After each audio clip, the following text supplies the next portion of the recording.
we model this task as a partial observable Markov decision process. You'll find the details from the notebook text.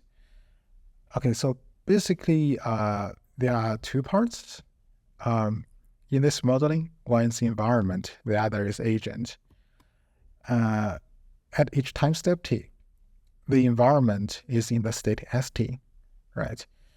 So the agent, given this state st, generates an action to interact with the environment, and the environment updates itself according to the transition probability given the state and action. The environment also provides a reward signal R to the agent. This reward for our task is simply, let's say you get a reward if you stop on the target, otherwise the reward is 0. Okay.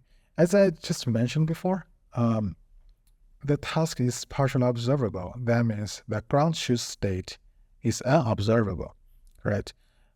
There is an observation probability O that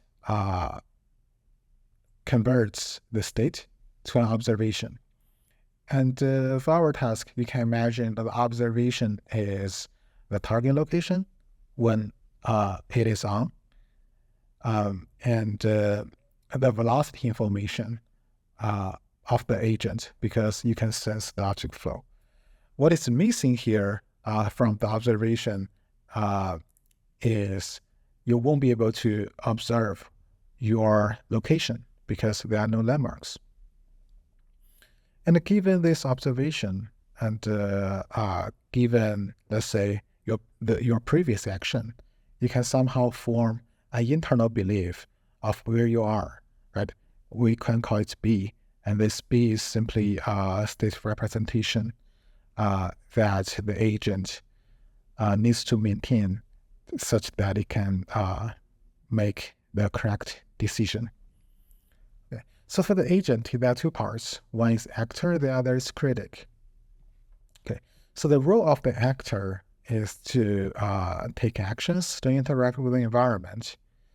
And the role of the critic is to guide the actor to generate the correct action, the right action that maximizes the reward. Okay, so basically the critic is trained by the reward signal from the environment, and the actor is trained by the critic.